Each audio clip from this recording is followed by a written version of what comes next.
आजच्या पानगावमधील होत असलेल्या या जाहीर सभेच्या निमित्ताने व्यासपीठावरती उपस्थित असलेले सर्व पदाधिकारी, समोर उपस्थित असलेले सर्व माझे वडीलधारी मंडळी, तरुण मित्र बांधव, सर्व शेतकरी बांधव, घराघरातून ऐकणाऱ्या माझ्या सर्व माता भगिनी, आज बांधवांनी या ठिकाणी आज 14 तारीख आहे. आता फक्त 6 दिवस राहिलेत. 15, 16, 17, 18, 19, 20 उद्यापासून 6 दिवस राहिलेत. आणि या 6 दिवसाची सगळी जबाबदारी आता तुमच्यावरती येऊन पडलेली. कारण आपल्या सर्वांनाच माहीत आहे बांधवांनो की या ठिकाणी आता प्रत्येक लहान थोर माता भगिनी, आता आपले होम मिनिस्टरचे कार्यक्रम चालू होते. या ठिकाणी पण सुंदर कार्यक्रम झाला होता. मला सगळ्यांनी सांगितलं, भाऊ या ठिकाणी आमच्या कवितांनी सांगितलं की सगळ्यांना पुरुषांना बंदी केली होती आणि सगळ्या माता भगिनीने एक छानपैकी हा कार्यक्रम झाला होता. आणि त्यामध्ये काही प्रश्न या ठिकाणी होम मिनिस्टरच्या माध्यमातून विचारले होते की राजभवन कुठला रस्ता कसा गेला. त्या रस्त्याच्या आकड्यासहित माझ्या माता माऊली या ठिकाणी सांगत होते. म्हणजे मला सांगायचं तात्पर्य की आम्ही सांगत असताना किंवा आपण सगळेजण सांगत असताना या ठिकाणी संपूर्ण आपण तालुक्यामध्ये जो विकास केला ते आज माझ्या सर्व माता माऊली बाल गोपालांपर्यंत या ठिकाणी हा पोहोचलेला आहे. कारण आपण 2.5 वर्षामध्ये काम केलंच तेवढं मित्रांनो. आणि एवढं काम केलं तरी आपल्या विरोधकांना त्या ठिकाणी समाधान नाही. त्याच्यावरती सुद्धा काही ना काय कुरघोड्या किंवा काहीतरी टीका टिप्पणी. आपण तर कधी टीका करण्याचा विषय पण घेतलेला नव्हता. मी गेली 2 महिने होऊन गेलं, जवळपास माझं 100% दौरा. एकही गाव, काय गावं दोनदा पानगाव 2री 3री वेळ असेल. काय गावं तर 2दा-3दा या ठिकाणी झाली. हे नका आदल्या नका उडू. 2दा-3दा काय गावं झाली. आणि संपूर्ण हा दौरा होत असताना शहरी 3 दिवस आहे, वैराग शहरी आहे बांधवांनो. परंतु या ठिकाणी ज्यावेळेस मी फिरत असताना सर्व जनतेमधला जो उत्साह पाहायला मिळतो त्याचं एकमेव कारण आहे की आपण केलेली कामं. आज आपण गावामध्ये जर या ठिकाणी पाहिलं, निश्चित आज गावामध्ये जर कधी बंद व्हायचं आता 23 तारखेला राहू द्या शिल्लक.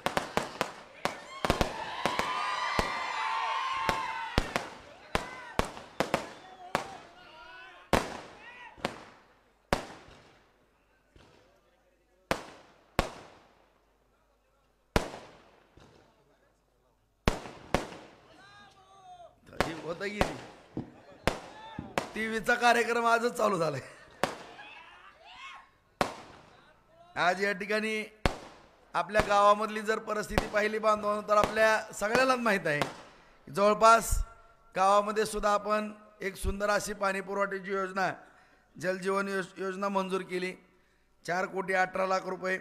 आपला जोटिंग बाबाच्या तिथला साठवण तलाव मंजूर केला. त्याचं काम पण जवळपास आता पूर्ण झाले. पाणीही साठले. मी माहिती घेतली तर कमीत कमी एक 700 ते 800 एकर जमीन त्याच्याखाली ओलिताखाली येणार आहे. ह्याच्यापेक्षा माझ्यासारख्या शेतकऱ्याच्या पोराला दुसरा आनंद कुठला होऊ शकतो मित्रांनो. आज दुसऱ्याही खोरी पाझर तलावासाठी 1 कोटी 72 लाख रुपये दिले आहेत. त्याचंही काम. त्याबरोबर या ठिकाणी अहिल्यादेवी राजमाता अहिल्यादेवी सिंचन विहीर योजनेअंतर्गत 34 विहिरी दिलेल्या आहेत. त्याचबरोबर घरकुलंसुद्धा जवळपास 20 घरकुलं या ठिकाणी दिलेले आहेत. आज सगळे रस्ते, आपला पालखी मार्ग वगैरे सगळी जर बेरीज काढली, सगळे दलित वस्ती साहित्यरत्न लोकशाहीर अण्णाभाऊ साठे योजना, आरओ प्लॅन्ट, जिल्हा परिषद शाळा दुरुस्ती, अंगणवाडी वगैरे सगळं, व्यायामशाळा, सगळं जे काही गावातलं सगळं आरोग्य केंद्र वगैरे केलेलं आहे सभागृहासहित. सगळी जर बेरीज केली तर 13 कोटीहून अधिक या ठिकाणी बेरीज या ठिकाणी होती. आज एवढी कामं मला या ठिकाणी सगळी पानगावमधली माझी वडीलधारी मंडळी आहेत. आणि मीही गेली 1999 पासून या तालुक्याच्या राजकारणामध्ये येत आहे. 25 वर्ष झालं. एवढी बांधवांनो किंवा त्याच्या अगोदरची काही जणांची 15 वर्ष, 40 वर्षामध्ये एवढी कामं पानगावला कधी आली का तेवढं सांगा तुम्ही. आणि 4000 कोटी बार्शीला कधी आले का? आणि आज या ठिकाणी ही कामं करत असताना खरंच पानगावमधली माझी सर्व शेतकरी मंडळी, येणारी पिढी अत्यंत भाग्यवान आहेत असं या ठिकाणी सांगायला काय हरकत नाही मित्रांनो. कारण आज आपल्या एका पिढीनं जे भोगलं होतं त्या सगळ्या गोष्टीचं आज या ठिकाणी आपल्या तालुक्याच्या या विकास कामाच्या माध्यमातून इतकं सुंदर नियोजन पानगावच्या बाबतीमध्ये तर झालंय. तुम्ही सुद्धा, तुम्हाला पण माहीत झालेलं आहे, जवळपास उपसा सिंचन योजना भोगावती नदीवरच्या आता डाळे पिंपळगावमध्ये आपण पाणी टाकणार आहे त्याचे कॅनल, ते केटीवेर, त्याचबरोबर जे साठवण तलाव आता जोटिंग बाबाचं झालं आहे, दुसऱ्याचं काम चालू आहे. आणि आणखीन पण मला सांगितलं की 6 आणखीन साईट तशा उपलब्ध आहेत. 6ची 6 साईट आपण करणार आहोत. त्यामुळे तुम्ही अजिबात त्याची काळजी करू नका. 6 पाझर तलावाचं साठवण तलावामध्ये आपण रूपांतर करणार आहोत. आज या ठिकाणी ही कामं करत असताना तुम्ही सांगा, एवढं उपसा सिंचन योजनेचं पाणी, भोगावतीवरनं किडीवरचं पाणी आणि हे 2 साठवण तलाव आणखीन 6, 2 असे मी करून देतो 3 टप्प्यामध्ये. आणखीन एवढं जर पाणी झालं, तुम्ही सांगा किती टक्के जमीन आता बांधगावमधली भिजन? तुम्ही सांगा सगळी. 80% तर भिजन का नाही कमीत कमी. आज एवढा मोठा शिवार असलेलं हे गाव बार्शी तालुक्यातलं उपळाई आणि पानगावच असेल जास्त शिवार असलेलं, या गावाचा एवढं पाणी आणण्याचं काम या अगोदर ज्यांनी 40 वर्ष राजकारण केलं, 6 टर्म त्यांच्याकडे होत्या, 2च वेळेस मला आमदारकी मिळाली, त्यातली फक्त या 2.5 वर्ष सत्तेची मिळाली. परंतु 6 वेळेस ते आमदार होते, 2 वेळेस मंत्री होते. त्या कालखंडामध्ये ह्या गोष्टी का झाल्या नाहीत हाच माझा प्रश्न. कारण माझ्यानंतर आता त्यांची सभा 2 दिवसांनी इथं आहेच. इथं आता केलेल्या कामावर किंवा आपल्या चांगलं वागतो किंवा चांगले 2 गोष्टी आपण करून आपलं पोट पाणी भरतो ह्याच्यावरती टीका करण्याचं त्यांनी नवीन धोरण अवलंबलं आहे. आणि जे आपण चांगलं वागतो, जिथं कधी कुणाला एक शिवी दिली जात नाही किंवा कुणाला चापट हात उगारला जात नाही आणि त्याला दहशतवाद म्हणतात आणि आम्हाला मोकळा श्वास घ्यायचा आहे म्हणतात बार्शी. कसला श्वास घ्यायचा आहे कुणाला माहिती. आता काय इतके दिवस गोबर गॅस घेत होते का तुम्ही? मला खरं बांधवानो, मी हात जोडून सांगतो, मी तुम्हालाच नम्रपणे विचारतो की नेमकं ही माणसं विकासाचं बोलायचं सोडून चुकीच्या पद्धतीची टीका कशी करतात? कारण ह्यांना कावीळ झाली त्यामुळं पिवळं दिसतंय आणि ज्या ज्या ह्यांच्या अंगातले गुण आहेत ते माझ्या ह्याच्यात उतरवायला बघतात. सगळे पत्रकार पण हित आहेत बांधवून. तुम्ही पण सांगा आता, मी तुम्हाला काय सवाल जवाब या ठिकाणी करणार, तुम्हीच निर्णय निवाडा करायचा माझ्या बाबत. तुम्हीच माझे कोर्ट, आता जनता मायबापच माझी कोर्ट आहे. तुम्हाला सांगतो, तुमच्याच कोर्टात माझा बॉल टाकतो. काय निर्णय घ्यायचा ती तुम्ही घ्या. काय चुकलं असेल तर 0 मिनिटात मला शिक्षा द्या आणि हा जे दर्तन हा सूर्य करा. कारण आज या बार्शी तालुक्यामध्ये आपण सगळेजण पाहता बांधवानो की आज 2.5 वर्षापूर्वी माननीय पंतप्रधान नरेंद्र मोदी साहेब यांच्या मार्गदर्शनाखाली शिंदेसाहेब मुख्यमंत्री झाले, देवेंद्र फडणवीस साहेब उपमुख्यमंत्री झाले, अजितदादाही परत आले. पहिलं काम कुठलं केलं असेल मी तुम्हालाही माहीत आहे की मी 2 मुद्दे, पहिला मुद्दा माझा होता की दहशत संपवायचा. दहशतवाद संपवला. तुम्ही सगळ्यांनी पाहिलं की मांजरे देवगावला माझ्यावरती हल्ला झाला, कुसळला माझ्यावरती गाडी फोडली तलवारीनं, पतसंस्था फोडली. तुम्ही सगळं आठवा. जुनी माणसं, आता तरुण पोरांना काही जणांना माहीत नसेल बाळानो, परंतु सगळ्यात ज्येष्ठ माणसाला ना आमचं, आता माझं पण 55 वय झाले पूर्ण, सगळ्यात तरुण माझी जी 18 ते 25 वयोगटातली माझी सगळी सगळी तरुण पिढी आहे, ह्यांना काही गोष्टी आठवत नसतील मित्रांनो. त्या ठिकाणी किती वेळेस हल्ले झाले, कोणी माझा जीव घ्यायचा प्रयत्न केला. ह्या बार्शीमध्ये आठवड्यातनं 1, 2, 307 कसं होत होतं. पोलीस स्टेशनला नेऊन मायासारख्याला 15, 20 वेळेस कसं मारलं गेलं, मला 32 वेळेस कसं जेलमध्ये टाकलं गेलं. ह्यावेळेस तुमचा दहशतवाद दिसला नाही मित्रांनो. आणि तुम्ही गुंडगिरी करत होते, कानात सगळी काय नुसते एवढे दादा लोक सगळे बार्शीत, सगळे बाळ्या, काय कुकऱ्या कमरेला काय काय होतं कुणाला माहिती. सगळ्या कमरेला कुकऱ्या तलवारीच होत्या. आज गावात जायची पंचायत होती मित्रांनो आणि ही मुडीत काढली. तुम्हीच माहिलं, एक वेळेस तर इतका मार खावा लागला मला, काय सांगायचं तुम्हाला. दिवसात चांदण्या दिसत होत्या मला, असे चैनीचे झपके बसायचे, मास बाहेर निघायची माझ्या अंगाची, इतका मार खाल्ला मी. आणि तुम्ही आज सांगता या ठिकाणी दहशतवाद, काय दहशतवाद केला मला सांगा. आज माझ्या बांधवांनो, मी खोटं बोलत नाही, खोटं बोलत तुम्ही माहिती घ्या. आणखीन माझ्या कॉलेजच्या जीवनात वर्गामध्ये 4थी पासून मी 10वी पर्यंत मॉनिटर होतो. 11वीला GS झालो, 12वीला GS झालो मी. आज माझ्या कॉलेजला, बार्शी कॉलेजला माझ्या खेड्यातली मुलगी सुद्धा सुरक्षित नव्हती. मी जबाबदारीने बोलतो, जबाबदारीने. इतक्या टिंगली टवाळे करायचे बदमाश लोक. आणि त्या माझ्या बहिणीचं संरक्षण करण्याकरता तिथं सक्का भाऊ बरोबर उभा राहायचो, राजेभाऊ राऊत. माझ्या खेड्यातल्या पोरांना दादागिरी व्हायची, म्हणून मला सगळ्या खेड्यातल्या पोरांनी तिथं GS 2दा केलं. शिवाजी कॉलेजचा युवार, आणखीन पण लोकप्रतिनिधी, आपल्या गावचा देशमुख सुद्धा होता या ठिकाणी युवार. आपला ती वकील साहेब कुठे आहे का, ह्याला सुद्धा युवार केलं. आणि आतापर्यंत सगळे कॉलेजचे प्रतिनिधी आपले सगळे पोरं होते. का होतात मित्रांनो? आज सगळ्या खेड्यापाड्यातल्या पोरांना सुद्धा त्या ठिकाणी सुरक्षितता देण्याचं काम मी केलं असं. आणि ती परंपरा आज या ठिकाणी चालू ठेवली. आणि दहशत तुम्ही करत होते म्हणून मला पण ती मोडीत काढण्याकरता काय पावलं उचलावं लागली. आणि ती पावलं उचलली काय चुकीचं केलं का? मी जर लढलो नसतो रस्त्यानं माय माऊली फिरायची पंचायत झाली असती. बघा माझ्या पायाला कसले वार आहेत किंवा डोकं कसे माझे सगळे, टक्कल जर केलं तर सगळ्या कोचाच आहे त्या डोक्यात. आणि ही मला सांगायला लागलेत मी दहशतवाद करतो. आणि ज्यावेळेसपासून 2004 ते 2009 तुम्ही आमदार केलं आणि त्यावेळेसपासून बार्शीला सुख लागलं. ह्या 5 वर्षात तर मला सांगा बरं, पोलीस स्टेशनला सध्या NC दाखल होत नाही लवकर 8-8 दिवस. आहे का काय गावात भांडणं बिंडणं काय कुठं आहे का? कोण कोणाला कार्य म्हणलंय का? कुठं बार्शी शहरामध्ये काय भांडणं मारामारी तुम्हाला दिसली का? कुठं ऐकलं का? पेपरला काय दिसलंय का? आणि कशाचा दहशतवाद मला घोळच कळलं नाही ह्याचा. तुम्ही केलेली कृत्य माझ्या माती मारण्याचं पाप करता का? आणि आज तुम्ही विकासावरती बोला ना. तुम्ही चुकीचं काय तर अपप्रचार मायाबद्दल करता का? मी एवढं सज्जनसारखं वागून आज या ठिकाणी सगळ्यात पहिलं काम आपण केलं असतं मित्रांनो, तर पहिलं आपण केलं माझ्या राजकीय जीवनामध्ये पहिली दहशत संपवणं आणि दुसरी जबाबदारी पडल्यानंतर माझ्या शेतकऱ्याच्या शेताला पाणी देणं, माझ्या तरुणाला रोजगार देणं, ही प्रतिज्ञा मी केलेली. त्याचाच भाग म्हणून माननीय मुख्यमंत्री आज राज्याचे प्रथम नागरिक आहेत. त्यांच्या तोंडातनं तुम्ही ऐकलं का नाही त्या दिवशी सांगा. राजभाऊ आणि 2 वेळेस मी मंत्री होऊ शकत होतो. मी पहिल्यांदा जर महाविकास आघाडीला पाठिंबा दिला असता तेव्हा पण मला पालकमंत्री केलं असतं. दुसऱ्यांदा सुद्धा मला केलं असतं ही सरकार आल्या. पण मला बोलवून घेतलं त्यांनी सगळ्यांनी, तुमची काय अपेक्षा अपक्ष आमदार म्हणून.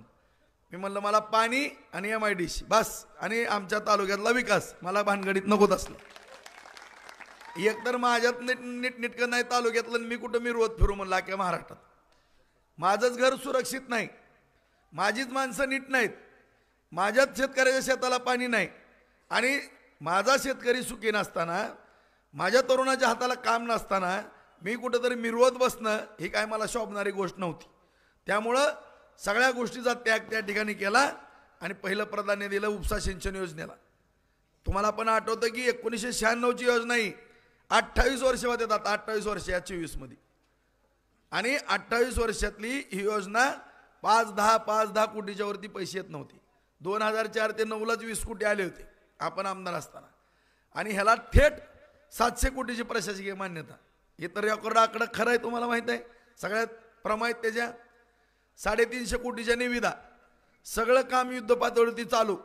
सगळं तुम्ही सगळे भागामध्ये विचारा, तुमच्याकडे पण झालं असेल. पाईपला पडली का नाहीत, आलं का नाही सगळी पाईप. येणाऱ्या 8 महिने ते 1 वर्षाच्या आत हे सगळं काम पूर्ण होणार आहे. आणि होताविल एवढं ही निवडणूक झाली की आठवड्यातनं 1 चक्कर माझी या कामावरती असेल. काही करून ह्या उन्हाळ्यामध्ये माझ्या शेतकऱ्याच्या रानात पाणी नेणार म्हणलं की नेणारच, काय पण होती. आहे का तुमची ताकद तेवढी? बोला बरं असं जाहीरपणाने, एवढं मी करतो ह्या दिवसात करतो. आहे का हिंमत? आणि आज एवढं मोठं काम केलं मित्रांनो. त्याच्यावरती परत अभ्यास केला मी. कॅनलच्या ऐवजी इस्रायल पद्धतीनं नवीन नियम झाला. ओपन कॅनलमधनं पाणी द्यायचं नाही, बंदिस्त पाईप पाणी द्यायचं. त्याच्यामध्ये मग मला डाऊट आलं. आपलं 2.59 TMC पाणी आहे 15,000 हेक्टरला, त्यातलं 2450 हेक्टर माड्याचं आणि 2250 हेक्टर आपलं 12,550 हेक्टर आपलं. आणि त्यामध्ये पाईपलाईननं पाणी जाते म्हणल्यानंतर आपलं पाणी शिल्लक राहतंय मला लगेच डाऊट आला किंवा माझी खात्री पटली. मी खाजगी सर्वेअर नेमले, शासनाचे अधिकारी नेमले आणि सगळ्याकडनं सर्वे करून घेतला. 0.63 TMC पाणी शिल्लक राहील आणि त्याच्यावरती मी तिसरा टप्पा म्हणून योजना बनवली. आणि ती योजना अशी आहे की आता तावडीच्या तळ्यामध्ये 4-5 महिन्यामध्ये पाणी येतं. जामगावपासून तिथनं रेल्वे लाईनचे पण 5 कोटी भरले, ती लाईन क्रॉस होती आणि 4 ते 5 महिन्यामध्ये तावडीमध्ये पाणी पडते. तावडीतनं पाणी उचलून आपण खामगावच्या माळावर घेतोय. तिथनं पाणी ह्या ढाळे पिंपळगावच्या धरणामध्ये, ढाळे पिंपळगावच्या सुद्धा भागातल्या सगळ्या बावी, साकत, घाणेगाव, भोगावतीच्या काठच्या सगळ्या शेतकऱ्यांना सांगू इच्छितो की त्यावेळेस सुद्धा तुम्हाला आठवत असेल शेलगावपासनं नुसत्या दुर्बिणी लावल्या, वाकडी तिकडी करून नुसते फोटो तसले ती फ्लॅक्स 15 वर्षे टुटी पाणी काय खड्डा बाई भातरला असली नाटकं तिथं केली, परंतु प्रत्यक्ष काहीच नव्हतं. परंतु आज सर्वे केलेला आहे, तिथून पाणी ढाळे पिंपळगावमध्ये पडणार आहे आणि ढाळे पिंपळगावनं थेट आपल्या उंडेगावपर्यंत हे पाणी खालच्या सगळ्या साकत घाणेगाव ही सगळा खालचा परिसर आहे, सगळ्या परिसराला त्या ठिकाणी पाणी मिळणार आहे. आणि बावीच्या तळ्यामध्ये सुद्धा कमीत कमी 3 वेळेस दरवर्षी आणि जास्तीत जास्त 4 वेळेस पाणी पडणार आहे मित्रांनो. 3 ते 4 वेळेस. मग मला सांगा 3 ते 4 वेळेस जर पाणी पडलं आणि 3 ते 4 वेळेस जर ही किटवेर भरले गेले, 18 किटवेर केलेत आपण नागझरीन भोगावतीवरती, सगळे जवळपास पूर्ण झालेत. हे जर भरले तर काय कोरडं राहणार आहे मला या भागात सांगा बरं. आणि ज्या माझ्या शेतकऱ्यांनी शेतकऱ्यासारखी वाट पाहिली, आज त्या शेतकऱ्याची जर बागायत जमीन झाली सगळी 12 बागायत, कोण केळी लावण, कोण द्राक्ष लावण, कोण ऊस लावण, कोण आंब्याच्या बागा लावण, कोण वेगवेगळे प्रयोग करण. मित्रांनो आज आपण सोयाबीन किंवा हरभरा घेतो, ज्वारी घेतो, मुग उडद घेतो. ह्या पिकाच्या ऐवजी जर आणखीन जरा थोडं पुढची काय 10 एकर मधलं 5 एकर बागा लावल्या, 5 एकर जर आपण भुसारला ठेवलं तर किती उत्पन्न वाढणार आहे तुम्ही सांगा मला. आजची परिस्थिती पाहिली आपण सगळ्यांनी. आज इथं उद्योग नाही, पाणी नाही आपल्या शेतांना, त्यामुळे काय अवस्था आपल्या सगळ्या शेतकरी बांधवांची. आज MIDCच्या बाबतीमध्ये पण तीच परिस्थिती होती. तोही मुद्दा आपण माननीय राणे साहेबांच्या माध्यमातून 2004 ते 2009 त्या कालखंडामध्ये ती जागा संपादित केली आणि ती जागा संपादित केली. दुर्दैवानं 2009ला आपण पडलो, 14ला पडलो, 10 वर्ष ठप्प, काही नव्हतं. 5 वर्ष तुम्ही मला आमदार केलं, परत त्याचं काम हातात घेतलं. नगरपालिकेतनं पाणी तिथं 25 लाख लिटर देतोय आपण, काम चालू आहे. त्याचबरोबर सबस्टेशन तिथं केलं, 2.5 MUचे ट्रान्सफॉर्मर तिथं दिले. तुम्ही जाऊन बघा घाताच्या वाडीला ट्रान्सफॉर्मर सबस्टेशनचं काम पूर्ण झालंय. आणि पाणी आणि लाईट त्या ठिकाणी आल्याबरोबर, सुरू झाल्याबरोबर सगळ्या कारखानदारांनी प्लॉट घेतलेले कारखाने सुरू केले, सगळे कारखान्याची कामं चालू झाले. त्या MIDCमध्ये 600 एकरची जागा होती. परंतु आता सगळ्या शेतकऱ्यांना असं वाटतं की माझा काळजाचा तुकडा जमिनीचा जाऊ नये. मला सांगितलं भाऊ 135 एकर जमीन घेतली, आता ह्याच्या पुढे आमची जमीन घेऊ नका. ठीक आहे, थांबलो मी. 135 एकरवर थांबवलं. 135 एकरमध्ये सुद्धा चांगले कारखाने होते, कारण 10-12 हजार पोरांना काम मिळालं असतं तिथं. परंतु त्या ठिकाणी शेतकरी बांधवांच्या काही व्यथा मी ऐकल्या, त्यामुळे तिथलं पुढचं जागा ताब्यात घेण्याचा निर्णय थांबवला. त्या ठिकाणी आता 4 ते 5 हजार पोरांना काम मिळेल अशा पद्धतीचे कारखाने तिथं उभारायला लागले. त्याच्यानंतर निर्णय घेतला की उपळाईच्या माळावर सिंद्रीच्या त्याच्यामध्ये जागा भरपूर शिल्लक आहे, तिथं आपण एक MIDC करायची. दुसरा विषय, संतनाथ कारखाना ह्या करणीच्या बहादरनी बंद पाडला, कामगारांच्या पगारी दिली नाहीत, देशोधडीला गेली, लेकरबाळ उपाशी मिली त्यांची, त्यांच्या अंगावरती कपडे घालायला नव्हते. मित्रांनो एवढ्या अधिकाऱ्यांच्या बायका सुद्धा की ते माझ्या माता माऊली सुद्धा आज धुणं भांड्याला गेल्यात. इतकी वाईट अवस्था त्यांनी त्या ठिकाणी आणली. रडत होती. मी जर कधी त्या कारखान्यावर गेलो तर रडायची. कधी कधी मला डोळ्याला पाणी आलं, गणवेश पुस्तकं त्या ठिकाणी मी पाठवायची. तुम्हाला सांगतो मी मोठेपणा कुठं फोटो पण काढला नाही त्याचा. आणि ही अवस्था त्या कारखान्याची केली. त्या कारखान्याच्या बाबतीमध्ये सुद्धा आपण चांगला सकारात्मक निर्णय घेतोय. तो लिक्विडेटरच्या ताब्यात आहे. 2दा MIDCच्या मंत्र्यांबरोबर माझ्या बैठका झालेल्या आहेत. त्या ठिकाणी निर्णय असा घेण्याचं ठरलेलं आहे की 283 एकर जमीन होती, मिरगण्यांच्या ताब्यात कारखाना होता, त्यावेळेस त्यांनी 40 एकर विकली, काय कर्ज भरलेलं आहे. 243 एकर जमीन राहिलेली आहे. कारखान्याला एवढ्या जमिनीची गरज नाही. 40-50 एकर जमीन असली तरी त्या ठिकाणी भागतंय. 180 एकर जमीन आपण MIDCला देण्याचा निर्णय घेतोय. आणि 180 एकर जमीन दिल्यानंतर त्या ठिकाणी कमीत कमी 100 कोटी रुपये त्या कारखान्याला सरकारकडनं मिळणार आहेत. आणि बाकीचे उर्वरित आपण शेअर्स जमा करू. शेतकऱ्याची इच्छा असेल तर सहकारातनं करू. शेतकऱ्यांची इच्छा असेल तर खाजगी एखाद्या उद्योजकाला चालवायला देऊ. माझे 2-3 चांगले मोठे मोठे मित्र आहेत, त्यांनी सुद्धा तयारी दाखवली. राजीभाऊ, तुझ्यासाठी आमचा नफा आणि तोटा राहू दे म्हणले, काय असायचे असू दे, आम्ही हा संतानात कारखाना तुझ्यासाठी तुझ्या तालुक्यातल्या शेतकऱ्यासाठी आम्ही चालू करतो, अजिबात त्याची काळजी करू नको. असं सुद्धा माझ्या मित्रांनी माझ्यासाठी त्याग करण्याचा निर्णय या ठिकाणी घेतलेला बांधवानो. तसं तुमचं कर्तृत्व आहे का सांगा. तुम्ही परवा दिवशी सांगा तुमचे कोण मित्र आहेत, हडपसरची प्रॉपर्टी विकतो किंवा ही विकतो, मी काय तर मी संतानात चालू करतो. मनावर तुम्ही मनावर 1 वर्षाच्या आत मी 50,000 एकर जमीन भरतो भिजवतो मनावर. इथं परवा दिवशी आल्यावर विचारा तुम्ही सगळे पानगावकर, विचारा त्यांना, विचारा तुम्ही गाताच्या वाडीचे कारखाने कसे सुरू झालेले आहेत. उपळायला मी MIDC करतो, कारखाने आणतो. हे तर वैरागला MIDC त्या ठिकाणी केल्यावर मी कारखाने उभा करतो. कारण तुम्ही कधीच व्यापाऱ्याच्या आणि उद्योजकाच्या पाठीशी उभारले नाहीत.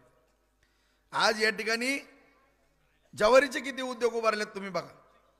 रणजित BSc ॲग्री झाला, सगळ्या सुरुवातीच्या मशनी सगळ्या साध्या मशनी होत्या. बारीक जबाबदारीने बोलतो, ही टीका होती म्हणून मी उत्तर देतो. तुम्हाला सांगतो, साध्या मशनी होत्या सगळ्या क्लिनिंगच्या. साधा असं चाळणी करायची आणि ती ज्वारी द्यायची. ह्याच्यापेक्षा भारी भारी मशनी नगरला काय करमाळ्यात अशा सगळीकडे होत्या. आणि ह्या मशनी रणजित माझा धाकटा मुलगा BSc ॲग्री झाला, त्याला मला डॉक्टर करायचं होतं, परंतु दुर्दैवाने मी करू शकलो नाही. त्याला हॉस्पिटल काढायला 2.5 एकर जागा ठेवली होती आमच्या खालच्या माळ्यातली, पण ती पण परत विकली, जाऊ द्या, ते डॉक्टर झालं नाही म्हणून. आणि त्याला BSc ॲग्री केलं. सांगतो मी तर माझ्यावर टीका होती म्हणून मी उत्तर देतो, कारण विनाकारण माझ्यावरती टीका होती. ह्यांचे धंदे सगळे ह्यांचे धंदे. आज ज्वारीच्या त्यांनी शॉर्टेजच्या लेटेस्ट मशिनरी बसवल्या. त्यांनी अभ्यास केला. तात्या म्हणला मी आणखीन नवीन टेक्नॉलॉजी आणली, म्हणला असल्या मशनी बसवून. म्हणलं बाळा बसव, कारण प्रत्येक आईवडिलाला वाटतं की माझं पोरगं छोट्या मोठ्या व्यवसायात. 1.25 कोटीची मशीन बसवली त्यांनी. इतकी सुंदर क्वालिटी आली. सुंदर क्वालिटी आल्यामुळं सगळ्या बाजारामध्ये आपल्या बार्शीची ज्वारी चालली. त्याच्यामुळं 10 बार्शीतल्या उद्योजकांनी नवीन मशनी आणल्या आणि ह्या सगळ्या शॉर्टेजच्या नवीन लेटेस्ट मशनी आणल्यामुळं आपल्या बार्शी तालुक्याची ज्वारी अख्ख्या देशामध्ये सगळीकडे चालली. इतकी सुंदर, एक म्हणजे मातीचा खडा सुद्धा नाही, इतकी स्वच्छ ज्वारी त्या ठिकाणी डायरेक्ट पिठाच्या गिरणीत टाकायची आणि दळायची. अशा पद्धतीत चालली. इतर तालुक्यातली आवक थांबली आणि बार्शी तालुक्यामध्ये कमीत कमी ज्वारीची 5,000 कट्टा आवक होती, 20,000 कट्टा आवक झाली. 25-30 तालुक्यातनं माल आणि 4-4, 5-5 जिल्ह्यातनं माल यायला लागला. मित्रांनो, आज ही काही एका पोरानं प्रगती केली म्हणजे काय गैर केलं का? बरं, व्यापार करत असला कुणाचे 10 पैसे बुडवले का तिथं? कुणाला काय उलटं सुलटं बोलला, काय केला? ती तर सकाळी 9ला जाते, पोरगं रात्री 10-11ला घरी येते. ती राजकारणात आताच कुठं उपळ्याची जबाबदारी टाकली त्याच्यावर. 10-15 दिवस बघ बाळा म्हणलं. आज डाळ मिलच्या बाबतीत मला तात्या मला डाळ मिल करायची. म्हणलं कर बाळा, काय प्रोत्साहन द्यायचं आपण. महाराष्ट्र बँकेत फाईल केली, तिथं डाळ मिल केली. आज डाळ मिल 18 गाड्याचे. त्या बाजारातनं तर आणखीन हरभरा पण मी नीट घेतला नाही. हरभराच नव्हता ह्या वर्षी. सगळ्या फेडरेशनचा वगैरे हरभरा घेतला, मिल चालवली चांगल्या पद्धतीत. मला एवढंच मी सांगतो, सगळीजण माहिती घ्या, मराठा समाजातलं पहिलं पोरग असेल बघा ती डाळ मिलमध्ये उतरलेलं नाही. तर सगळे जे उद्योजक आहेत बिचारे, ते सगळे माहेश्वरी समाज आहेत, जैन समाजातले आहेत, गुजरातचे. त्याच्याबरोबर बसणं उठणं त्या पोराचं आहे. म्हणून मला म्हणला माझ्या मित्रांच्या डाळ मिल आहेत, तात्या मी डाळ मिल करू का? आणि त्यांनी डाळ मिल केली, चांगली चालवली, सगळ्यापेक्षा टॉपला गेला. त्या पोराच्या नावानं बोटं मोडायला लागली. आता काय मला ह्यांचं घोळच कळलं नाही. अरे त्यांनी काय लबाडी केली, काय केलं, कुणाचं 10 पैसे, कुठं ती व्यसनी पोरगा, काय हॉटेलमध्ये नाश्ता तर करायला जातं का ते सांगा तुम्ही. आणि राजभाऊनच उद्योग केले, राजभाऊच उद्योग करतात. आता नानाने कुठं खडीची मशीन टाकली, नानाच म्हणले खडी विकतंय स्वतःची म्हणले. अरे पण नाना खडी देत असताना, नाना त्या खडीची वाळू करून विकत असताना, जी माझी गोरगरिबाची पोरा 4 कामं घेतात त्यांना उदार माल देतो, बिल निघाल्यानंतर त्याचे पैसे घेतो. आता गोरगरिबाच्या पोरांनी कामं करू नका. बरं, कुणाकडनं आम्ही 10 पैसे घेतले का म्हणून? घेतले का 10 पैसे? तुम्ही पानगावमधली सगळी मंडळी इथं एवढी किती किती कामं दिलीत तुम्हाला? कुणी कुणी कामं केले तरी बाबा इथं कोण तुम्हीच करता मला काय माहीत नाही. घेतलं का बाबा? कोणाकडे मी मटण खायला आलो, चपटी मागितली का? मी चपटीवाला आहे का? आम्ही मटण पण खात नाही, हां सोडून देऊन टाकलं. मटण काय, मासं नाही, अंडी पण नाही ओमला. आता काय करायचं? कुणाच्या भानगडीत पण नाही मी. अरे तुम्ही एक 10 लाखाचं काम दिलं तर तुम्ही 5% 10% घेणारी माणसं. मी आयुष्यात पण कुठल्या अख्ख्या तालुक्यामध्ये विचारा सगळ्यांनी कुणी कामं केल्यात. कुणी जर म्हणलं की राजभाऊ राऊतांनी कमिशन घेतलं हाय असं मी घरी जातो. मला गरज पण नाही त्या राजकारणाची. कारण मी माझ्या छोट्या मोठ्या व्यवसायावरती समाधानी आहेत. आम्ही सगळे उद्योग व्यवसाय करतो मित्रांनो. कुणाच्या खिशात कधी हात घालत नाही आणि घालायचा पण नाही. ज्या दिवशी तशी वेळ येईल तुमच्या सगळ्याची एक मोठी सभा घेईल, माफी मागल की बाबा माझी आर्थिक परिस्थिती ढासळी, मी राजकारण करू शकत नाही, मी घरी कुळवावरती जाईल, दारं धरल, पण तसला फालतूक धंदा कधी मी बार्शी तालुक्यामध्ये करणार नाही. एवढं प्रामाणिकपणाने मी तुम्हाला शब्द देतो. कुणी म्हणा कुणाच्या कामामध्ये 10-20 हजार रुपये कधी मागितले तालुक्यामध्ये. माझ्या निवडणुकीला 2 निवडणुकीला पैसे कमी पडले, कधी सुद्धा मी कुणापुढं मी वाच्यता सुद्धा केली नाही. 2009 आणि 14 तुमच्या समोरची घटना आहे. माझ्यावरती दूध संघाचं कर्ज झालं, मार्केट कमिटीचं कर्ज झालं, 13 कोटी मार्केट कमिटीचं व्याज भरलं, 10 कोटी दूध संघात नुकसान आलं मला. परंतु मी कधी सुद्धा रडत बसलो नाही. जेवढी अन्नाची जमीन आहे 42 एकर जमीन विकत बसलून पैसे भरले. राहिलेल्या जमिनीत प्लॉटिंग करत बसलो परत आणि 4 पैसे मिळून माझा परपंच सांभाळला. कधी कुणाला तारा दिली नाही. कुणाची टोपी कुणाला 1 लाख रुपये कुणाचे घेतलेत, 50,000 घेतलेत, कुणाकडनं घेतलेत बुडवलं. दाखवा बरं तुम्ही. एक उदाहरण आहे का माझं? कुणी पण म्हणा राजभाऊ राऊतांनी 10,000 कुणाचे घेतले आणि बुडवले मित्रांनो. परंतु ह्या नालायकांनी 18,000 लोकांचे शेअर्स घेतले. ह्या पानगावमधनं सुद्धा 200-250 शेअर्स घेतले असते स्वतःसाठी घेताना. बरोबर आहे? तुम्हीच होते कारभारी गाडे साहेब बँकेचे दवा. किती घेतले? किती शेअर्स घेतले तुम्ही? 440 लाख. बरोबर आहे? 40 लाख या पानगावकरांचे बुडवले. देणगी म्हणून पावती दिली, देणगी म्हणून पावती दिली. लाज वाटते का तुम्हाला? तुम्ही अशा पद्धतीने माझ्यासारख्यावर आरोप करता का? तुम्ही लाज वाटायला पाहिजे. 18 कोटी रुपये माझ्या शेतकऱ्यांचे बुडवले तुम्ही. 30 कोटी रुपये ऊसाची बिलं बुडवता तुम्ही आणि आमच्यावर टीका करता. काय आम्ही पाप केले तालुक्यामध्ये आम्हाला सांगा. फक्त तुमच्या विरोधात लढलो, तुमची दहशत संपवली, तुमची मक्तेदारी संपवली, तुमची सावकारकी संपवली. म्हणून तुम्ही आमच्या चांगलं वागत असताना आमच्या नावानं खापर फोडायचा प्रयत्न करता का? आज 30 कोटी रुपये बुडवले बांधवानो. आज माझ्या शेतकऱ्याच्या मुलींची लग्न मोडली, पोरांचं शिक्षण थांबलं. शेवटी ते बजरंग सोनवणे कारखाना घ्यायला आले लिलावातला. बजरंगराव म्हणलं खासदार झाले तर ते कारखाना जर घ्यायचा आणि गाळप करायचा असेल तर माझ्या शेतकऱ्याचे पैसे दिल्याशिवाय मी मुळी टाकून देणार नाही. कलेक्टर पुढे नेलं, तिथं बैठका झाल्या, लिहून घेतलं. त्यांना 15 कोटी रुपये प्रशासक होते DCC बँकेतनं दिले आणि काय कारखान्याचे 60%, 70%, 80% अशा रकमा शेतकऱ्याला देण्याचं काम केलं. बरोबर आहे? मिळाले पैसे शेतकऱ्यांचे, ही बुडविणार आणि मी वसूल करून देणार. आणि आपल्या शेतकऱ्याची लक्ष्मी असलेली बँक, त्या बँकेला चुना लावला आहे. 320 कोटी रुपये आहेत मित्रांनो यांच्याकडे, यांच्या घराकडे 320 कोटी. कशाला म्हणतात? 320 कोटी रुपये आहेत. आणि ते 320 कोटी रुपये NCLT मध्ये कोर्टामध्ये दावा आहे ह्यांच्या भावावरती, ह्यांच्या सगळ्या परिवारावरती वसुलीचा दावा आहे. त्याचा सुद्धा निकाल 4-5 महिन्यामध्ये कोर्टात नाही येणार आहे. आणि आज ह्या जिल्हा मध्यवर्ती बँकेच्या माध्यमातून सुद्धा 3600 कोटीची बँक होती. सातत्यानं मी पाठीमागं पण उल्लेख केलेला आहे. आणि त्या ठिकाणी 2600 कोटी रुपये डायरेक्टर लोकांनी वाटून घेतले. सगळ्यांच्या साखर कारखाने, सूतगिरण्या, शैक्षणिक संस्था, प्रायव्हेट कारखाने, सहकारी कारखाने, उचल आपण काही पण केलं. फक्त 500 कोटी रुपये आपल्या शेतकरी बांधवाला कर्ज दिलं. 500 कोटी. आणि कुठला माझा शेतकरी थकला की त्याच्या दारात हलक्या वाजवायचे. आठवतंय ना? हलक्याच वाजवायचे ना. आणि ह्यांच्याकडे 100-100 कोटी थकले तरी ह्यांना हार तुरे काय आणखीन कसलं काय असायचं. ही या जिल्ह्यातली व्यथा. आणि त्याच्यासाठी मी लढलो. 2010ला नाबार्डकडे तक्रार दिली, रिझर्व्ह बँकेकडे तक्रार दिली, सहकार खात्याकडे तक्रार दिली. तिथं दादना फिर्याद होईना म्हणून मी हायकोर्टात गेलो. हायकोर्टानं सांगितलं 78ची चौकशी करा, 83ची चौकशी करा, ती पूर्ण चौकशी झाल्यावर 88 प्रमाणे कारवाई करा अशा मागण्या केलेल्या कोर्टानं निर्देश दिले. कोर्टाच्या आदेशाप्रमाणे सगळ्या चौकशा झाल्या. तर त्या 88च्या चौकशीला उचल आपट 10-15 वेळेस तर मला कोर्टात जावं लागलं. हायकोर्ट, सुप्रीम कोर्ट, हायकोर्ट, मंत्रालय कटाळून गेलो मी. 13 वर्ष लढाई लढलो. 13 वर्ष मला धमक्या आल्या काय जणांनी, हसते परस्ते. रोडवर जाताना तुमची गाडी उडवली जाईन, तुम्ही जिल्ह्यातल्या खतरनाक सगळ्या माणसं एवढ्या मोठ्या पदाधिकाऱ्यांच्या वाटत चाललाव, तुम्हाला काय घेणं कधी या बँकेचं, तुम्हाला पण आम्ही कुठं तर गाठू अमुक करू. तुम्ही अरे म्हणलं मला कुठं गाठणार आहे म्हणलं, मी काय बेवडा आहे काय मला गाठायला, काय मला कुठं पकडणार आहे, मी काय थिएटरात बिटरात जातो का मला तिथं पकडायला, तुम्ही कुठल्या हॉटेलात असतो का मला पकडायला, तुम्ही काय मला पकडणार म्हणजे कुठं पकडणार आहे, माझा वीक पॉईंट काय आहे सांगा ना. एखाद्याचा वीक पॉईंट असेल तर त्याला तुम्ही पकडचाल आणि बदनाम कराल, माझा वीक पॉईंटच काय नाही, मी आपला साधा सरळ राहणारा माणूस आहे. एवढ्या धमक्या त्या ठिकाणी यायच्या मित्रांनो, पण मी कधी जीवाची पर्वा केली नाही. ती बँक वाचवली. सगळ्या DCCतले कर्मचारी जर तुमच्या इथं कोण असले ना त्यांना विचारा, आज सुखासमाधानात बँक चाललेली. आज त्या ठिकाणी सगळी बुडालेली बँक प्रशासकांना 110 प्रमाणे कारवाई केली आणि त्या ठिकाणी बँक पुनर्जीवित केली. 5,000 कोटीच्या एफड्या बँकेमध्ये येतात. आणि सगळ्यात आनंदाची बाब, माझ्या शेतकरी राजाला 2,000 कोटीचं वाटप झालेलं आहे. 2,000 कोटीचं, 500चं नाही, आता 2,000 कोटी वाटप.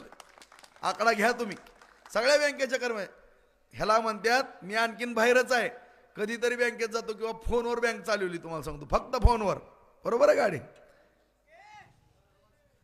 पगारवाढ पण केली, सगळंच केलं.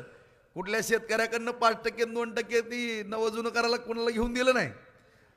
कम करायला होतं की तसलं 5-5% बांगल्यातनं यायचे सगळे पैसे, असं होऊन दिलं नाही. ताबडतोब कर्ज, ताबडतोब कर्ज त्या ठिकाणी 2,000 कोटी दिले. रोज माझे शेतकरी येतात, भाऊ माझा रोका करायचा 50,000 लाख 2, बस पाणी घ्या, चहा घ्या, फोन. 1 रुपया कोणी मागत नाही, धाडस करत नाही. का तर त्या बिचाऱ्या कर्मचाऱ्यांचे सुद्धा 1.5 दुप्पट पगारी वाढवलेत, त्यामुळे त्यांचं पण चांगलं केलंय. आणि अशा रीतीनं ह्या बँकेची कहाणी तशी. आणि ह्या सगळ्याचा निकाल घुसळून होऊन सुनावण्या होऊन त्या दिवशी 6 दिवसापूर्वी लागला. 238 कोटीची ह्यांच्याकडे वसुली काढली. ह्या महाठक सगळे अल्लीबाबा 40 चोराची टोळी. आणि परत माझ्या नावानं बोलतात, मुख्यमंत्री आले आणि माझ्यावर फुकटची उगाच कारवाई केली. फुकटची कारवाई आहे. 13 वर्ष चाललं ही मॅटर. 13 वर्ष याच्या सुनावण्या झाल्यात, तुम्हाला सांगतो. सगळ्याला संधी दिली. 13 वर्षानंतर निकाल लागला. आणि व्याजासकट ती मूळ म्हणजे नुकसान केलेल्याची भरपाई 238 कोटी, मूळ त्याचं मुद्दल आणि त्याच्यावरती व्याज 12%ने 12-13 वर्षाचं काय तर 950 कोटी रुपयाची वसुली या 35 जणांकडनं काढली. आपल्यातला करणीचा भादर 30 कोटी आहे, व्याजासकट 85 कोटी रुपये होईल. इकडं 320 कोटी. आकडे बघा. सगळ्या बँकेला टोप्या घातल्यात. बँक ऑफ इंडियाला टोपी घातली. स्वतःची बँक त्याची रिझर्व्ह बँकेनं बंद केली. बाजार समितीमध्ये 15 कोटी खाल्ले. त्या बाजार समितीमध्ये पैसे खाल्ले म्हणून 420चा गुन्हा दाखल झाला त्यांच्यावरती. तुम्ही बघा ते ॲफिडेविट आहे का, प्रतिज्ञापत्र बघितलं का, त्याच्यावरती 420चा गुन्हा दाखल आहे का पत्रकारांनो, बरोबर आहे का, आहे का आमच्यावर असा 420चा गुन्हा दाखल. आता दुसरा गुन्हा ह्यांच्यावरती दाखल होणार आहे, ह्या बँकेमध्ये अफरातफर केली म्हणून. परत तिसरा गुन्हा होणार आहे, त्या रावसाहेब मनगिरे मालकाची जमीन पुण्याची हाणली म्हणून, त्याच्यामध्ये सुद्धा हाणाहाणी केली. त्याच्यात सुद्धा त्या महासंचालकानं त्या तक्रारीत म्हणलं की ह्यांच्यावरती 420 काय 467-65 प्रमाणे गुन्हा दाखल करा, शिफारस केली त्यांनी. आणि हे 3 गुन्ह्याला पात्र 420च्या. 420 म्हणजे काय असतं मित्रांनो, तुम्ही सांगा बरं. आला का तुम्ही लगा भानगडी, तुम्ही काय करून काढायला लागला हो. तुम्ही एक बोललं तर 10 उत्तर आहेत माझ्याजवळ.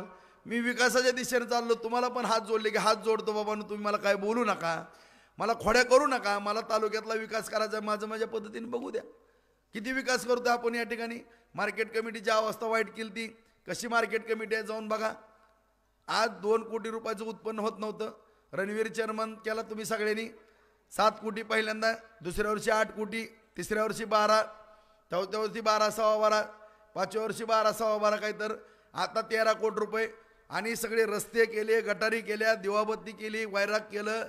आदरणीय नानांचं नाव त्या बाजार समितीत दिलं. ज्या नरसिंहदादा देशमुखांची जमीन होती त्यांचं नावसुद्धा कृषी भवनला दिलं, नाहीतर यांची नावंसुद्धा नव्हती. तुम्हाला सांगतो, ज्या देशमुखांनी जमीन दिली ती 40-50 एकर, त्यांचं साधं एक कुठं कोपऱ्यात सुद्धा नाव नव्हतं. त्या देशमुखांनी जागा दिली, त्यांची नावं दिली तिथं. आदरणीय नानांनी तिथं त्याग केला, नानांचं नाव त्या ठिकाणी दिलं मित्रांनो. आणि अशा पद्धतीनं बाजार समिती चालू की सौर ऊर्जा असेल, वेअरहाऊस केले, 2 कोल्ड स्टोरेज केलेत. आपल्याला आणखीन तिकडं 5 आणि इकडं 5 असे 10 कोल्ड स्टोरेज होणार आहेत. इतकी सुंदर बाजार समिती केली. आता शेतकऱ्याला जर काही तिथं माल तारण कर्ज असेल, 12% बाहेर आहे, 6% आपण कर्ज देतो. आता 5 कोटी रुपये दिलेत त्या ठिकाणी. आणि त्या ठिकाणी बाजार समिती इतकी छानपैकी आपण चालवली. आणि सगळ्यात महत्त्वाचं 15 कोटी रुपयाची FD शिल्लक आहे तिथे. FD जाऊन बघा तुम्ही, ठेव तिथं बँक शिल्लक आहेत पैसे तिथं. मग हे का झालं? आम्हाला तिथं आपण आमचीच बदनामी करतात, हे ह्याचा गाळा काढून घेते त्याचा गाळा काढून देते. अरे गाळे तुम्ही दिले कुणाला? कुणाला दिले होते गाळे? व्यवसाय करणाऱ्याला दिले होते का गाळे? तुमची बगल बच्ची चमचेगिरी करणारी त्यांना तुम्ही गाळे दिले. त्यांनी गाळा द्यायचा 10,000 आणि 20,000 आणि 25,000 रुपये वर्षाला भाड्यानं. काय करायचं त्याला? 50,000 रुपये भाडं वर्षाला, आणि त्याचे गाळ्या काय ठेवायचं कारण नाही. घेतले निमे गाळे काढून तुम्हाला सांगतो. आणि रानात मिरच्या लावणारी किंवा मिरच्याला पाणी देणारी, मिरच्या तोडणारी पोरं, टमाटेवाली पोरं, बटाट्यावाली पोरं, सगळी रानात काम करणारी पोरं तिथं नेहली आडते बनवल्यात. 500 कोटी रुपये त्या बँकेचे त्या ठिकाणी वाटल्यात बाजार समितीत. तुम्ही बघा जाऊन तिथं सगळ्या बँकांचे. का वाटले? ह्यांचं 2 आणि 3% सावकारकी होती पहिली. माहिती घ्या तुम्ही. सगळे पैसे व्यापाऱ्यांना 2% आणि 3% होते. सगळ्या व्यापाऱ्यांना म्हणलं काळजी करा नका, सगळ्या बँका उभा करतो. 500 कोटीहून पुढं किती आकडा मला पण माहीत नाही. सगळ्या बँका तिथं नेल्या आणि बँकातनं त्या ठिकाणी सगळ्यांना 1% कर्ज दिलं. आणि सगळी शेतकऱ्याची. आता कांद्याच्या बाजारात जाऊन बघा, कोण आहे ती पोरं? ती काय त्यांचं बाप आजोबा पंजोबा काय व्यापारी होता का? सगळी रानातली पोरं नेले तिथं व्यापारी केले ती. म्हणजे तुम्हाला पोटात एवढं दुखतं का? शेतकऱ्याच्या किंवा कुठल्या मजुराच्या पोरांनी व्यवसाय केला तर तुमचं पोट दुखतं का? तुम्हाला डबे देणारीच माणसं लागतात का भाडं वसूल करणारी? आणि माझी बदनामी हे गाळे काढून घेते. गरज नाही. तुम्ही गाळे बंदच होते. 400 मधले गाळे 150 चालू होते. नव्यानं परत पोरं त्या ठिकाणी आणली, सगळी खेड्यापाड्यातली. बघा तुम्ही ती पलीकडली नवीन लाईन, तर दुनियाची आवक असते तिथं. 25-25, 30-30 तालुक्यातनं माल येत आहे तिथं आता. आणि अशा पद्धतीने बाजार समिती माया नावानं ओरडत बसतात. आज त्या बाजार समितीमध्ये गाळा नाही एक सुद्धा कोणाला घ्यायला म्हणलं तर. नवीन गाळे आपण त्या जनावरांच्या बाजारामध्ये आता तिथं प्लॉट पाडलेले आहेत. तुम्हाला सांगतो अशा रीतीनं वैरागची सुद्धा बाजार समिती कशी केली. आज कोल्ड स्टोरेज आपण केलेले आहेत. उद्या पानगावला सुद्धा द्राक्ष होणार आहेत. आणि ज्यावेळेस तुम्ही मनुके करणार आहेत त्यावेळेस तुम्हाला सांगलीला आणि पंढरपूरला जायची गरज पडणार नाही त्या ठिकाणी. कारण ते मनुके आपण वैरागच्या त्या ठिकाणी कोल्ड स्टोरेजमध्ये ठेवणार आहेत, बार्शीच्या ठेवणार आहेत.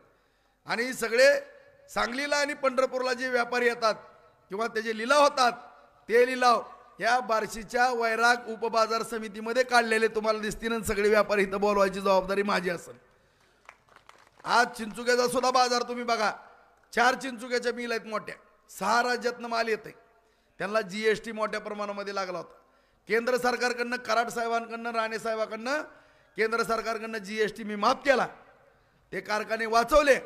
त्यामुळं आज एवढे मोठे कोट्यवधी रुपयाचा टर्नओव्हर होणारे 4च्या 4 उद्योग टिकले. आज दिलीप गांधीला त्या ठिकाणी सहकार्य केलं. दिलीप गांधी सारखा एक त्यांच्याबरोबर 20-25 वर्ष माणूस होता, व्यापारी होता. गांधीला सहकार्य केलं. गांधी मालक तुम्ही काळजी करू नका, आम्ही तुमच्याबरोबर, आमचा परिवार आहे म्हणलं. तुम्ही या ठिकाणी सोयाबीनचा प्लॅन टाका. 500 टनाचा प्लॅन टाकला. 200 कोटी रुपयाची गुंतवणूक केली मित्रांनो तिथं. आणखीन ही 3 व्यापाऱ्यांना मी त्या ठिकाणी चर्चा चालू आहे. आणखीन 3 प्लॅन आपण बार्शीमध्ये त्या ठिकाणी टाकण्याचा प्रयत्न करतोय. लवकरच ती पण पडते. मग या ठिकाणी मला एवढंच सांगायचं की पाण्याच्या बाबतीमध्ये आपण गांभीर्यानं काम करतो, उद्योग व्यवसायाच्या बाबतीमध्ये गांभीर्यानं काम करतो, सार्वजनिक सगळ्या सुखसोयीच्या बाबतीमध्ये आपण सातत्यानं काम करतो. आज तुम्ही सगळं बघा ही काम करत असताना. मी काय निवृत्ती महाराजाचं कीर्तन करत नाही, परंतु तुम्ही सगळ्या गोष्टी या ठिकाणी बघा. तुमच्या डोळ्यासमोरच्या गोष्टी आहेत. सोलापूर रोड होता का पहिला 2 तास लागायचे, कंबरड मोडायचं. आज उस्मानाबाद रोड झाला. आज त्या ठिकाणी लातूर रस्ता खड्ड्यामध्ये झाडं लावायची, तो लातूर रस्ता झाला. आपल्या आई जगदंबेला जाणारा तुळजापूरचा रस्ता 250 कोटी दिले, ते रस्त्याचं काम चालू झालं. बार्शी शहरातले Solapur road, Alipur road, Upalai road, 422 road, Paranda road, Pimpalgaon road, Agalgaon road ह्यांच्या दारातला सुद्धा रस्ता किती गुळगुळीत आहे बघा. ह्यांच्या दारातला सुद्धा रस्ता आपण केला. आज बागा केल्या सगळ्या, भगवंत मैदान केलं त्या ठिकाणी.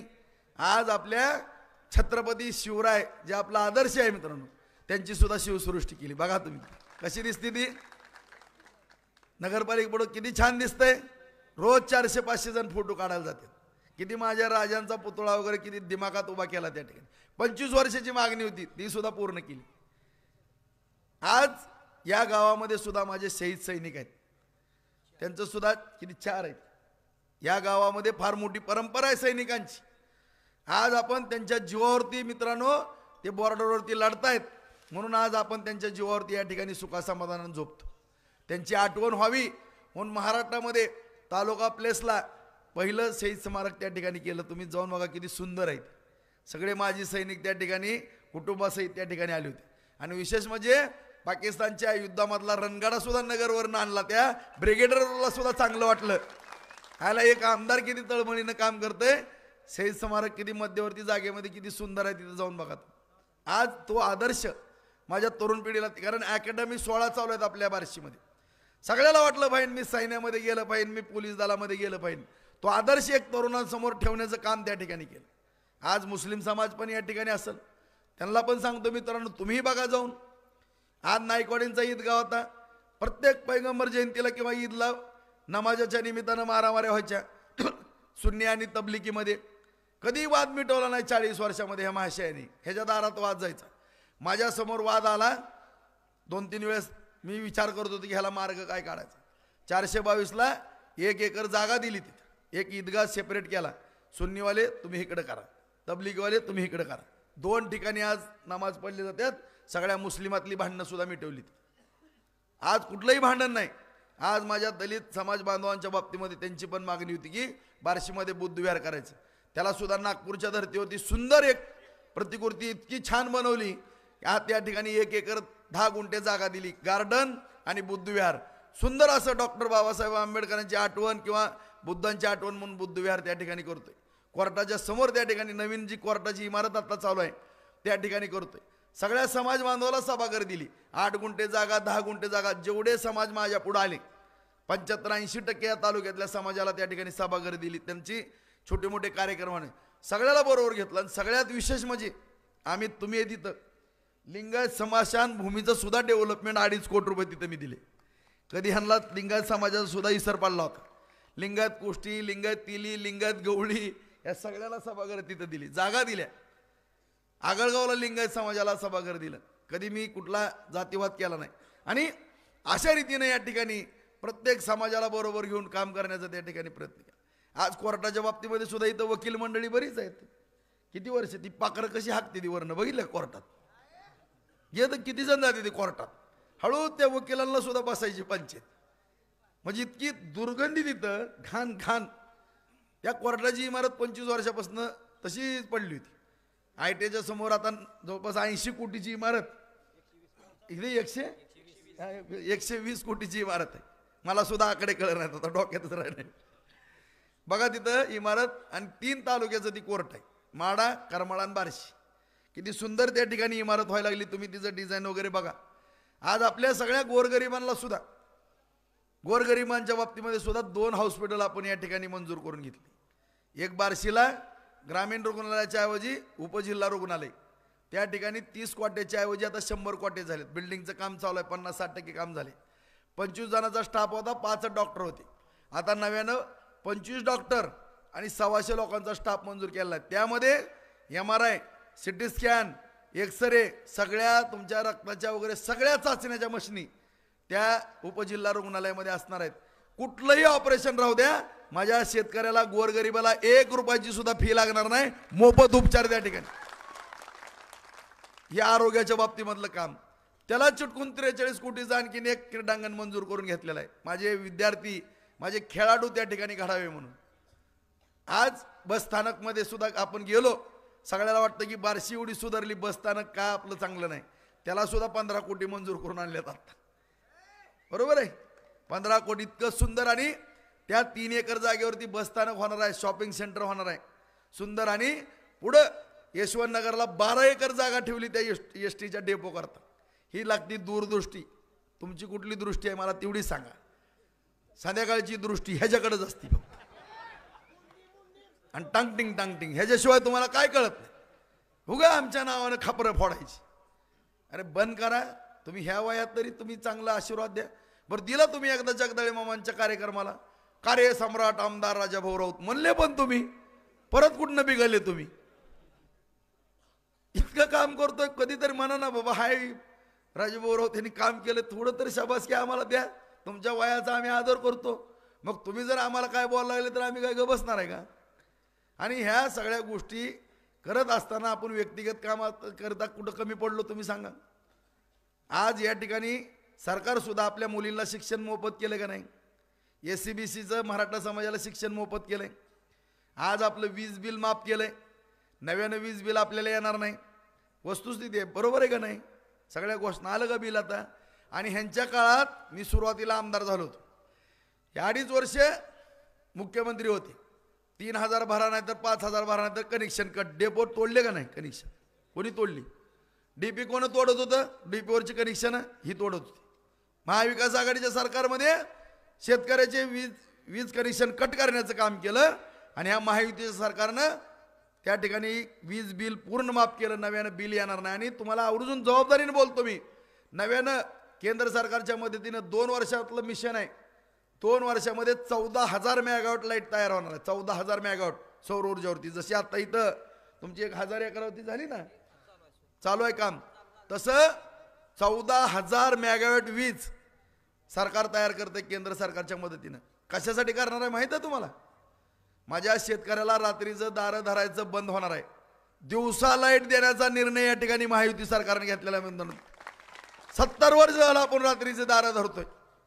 आज जी लाईट कुठं कुठं आली, पहिली नव्हती, आता लाईट आल्यापासून आपण काय काय ठिकाणी दारी धरतो. किती दिवस झाले. आज ह्याच्यामध्ये बदल होतो. आज प्रत्येक स्तरावरती आज पीक विमा केवढ्यात भरतो आपण. 1 रुपया. आज ह्याच सरकारने केलं ना. 3 लाखापर्यंत व्याज आपल्याला नाही. आज कोरोना काळामध्ये जे अन्नधान्य होतं ते 2028 पर्यंत मुदत वाढ केलेली. आज मुख्यमंत्री लाडली बहीण योजना या ठिकाणी दिली. 1,500 रुपये या ठिकाणी देत आहेत. ज्येष्ठ नागरिकांना 1,500 आहेत. त्याचं आता 2100 होणार आहेत. मुख्यमंत्री लाडली बहीणचे 2100 रुपये होणार आहेत.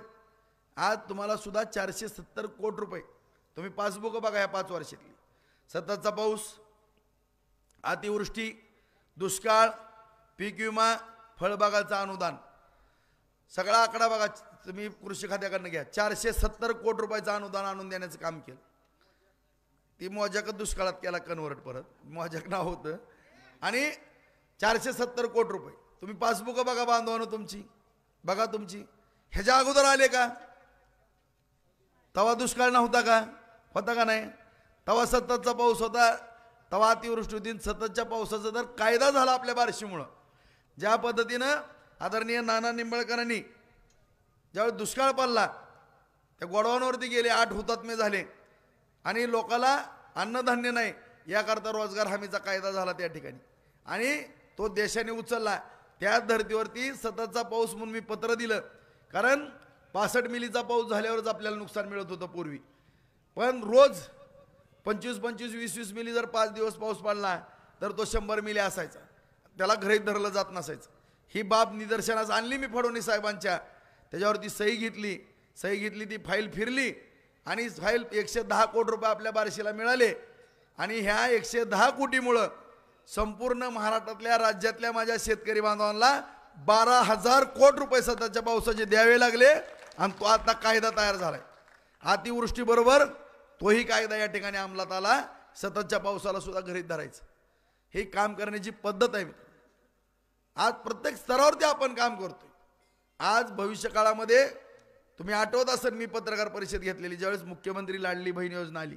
पत्रकार होते त्यावेळेस सुद्धा आम्ही सांगितलं होतं की माननीय मुख्यमंत्री साहेबाला भेटलो, पत्र आहेत माझी दिलेली, काही करा पण शेतकऱ्याचं कमी जास्त सातत्यानं होतंय. त्यांच्या बाबतीमध्ये एकदा कर्जमाफीचा निर्णय घ्या.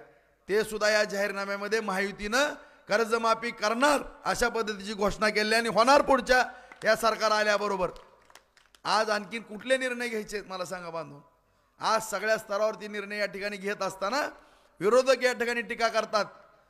सरकारचं दिवाळ्यात निघाले, महाराष्ट्र राज्याच्या बॅगा गुजरातला चालले, महाराष्ट्र राज्यातले उद्योग गुजरातला चालले. अरे गाढवानो, तुम्हाला अक्कल काय आहे का? सकाळी 9:30ला येऊन टेव टेव टेव टेव करता. जरा गुगलवर बघा, तुम्ही कशाला खोटं बोलता. आज महाराष्ट्र, माझ्या छत्रपती शिवरायांचा महाराष्ट्र नंबर 1ला आहे देशामध्ये, नंबर 1ला. आज तुम्ही माहिती घ्या, उद्योगधंद्याच्या बाबतीमध्ये राज्य 1 नंबरला आहे, GST देण्याच्या बाबतीमध्ये 1 नंबरला आहे, इन्कम टॅक्स देण्याच्या बाबतीमध्ये 1 नंबरला आहे, आणि सगळ्यात विकास करणारं राज्य म्हणून महाराष्ट्र 1 नंबरला आहे. गुजरातचा 6वा नंबर आहे. बघा तुम्ही गुगलवर सर्च करा, कुठलं राज्य कुठं किती पुढे आहेत. काय महाराष्ट्रात नाही आज? सिंचन मोठ्या प्रमाणामध्ये, उद्योगधंदे मोठ्या प्रमाणामध्ये, काय महाराष्ट्रामध्ये नाही मला सांगा ना. आज एवढा महाराष्ट्र प्रगती करते, कोट्यावधी रुपयाची आज या ठिकाणी निधी आपल्या महाराष्ट्र राज्याला येते. देशाच्या बाबतीमध्ये एवढी देशाने प्रगती केलेली आहे. आज सगळ्या बॉर्डरवरच्या सगळे पूल रस्ते त्या ठिकाणचे सगळं त्या ठिकाणी काम करण्यात आलेलं आहे. नॅशनल हायवे या ठिकाणी होत्यात, नवीन विमानतळं होत्यात, नवीन रेल्वे स्टेशन होत्यात, मेट्रो होत्यात, एवढे मोठमोठे प्रकल्प व्हायला लागलेले आहेत. आणि काय देशाचं, देशात 5वी अर्थव्यवस्था देश झालाय.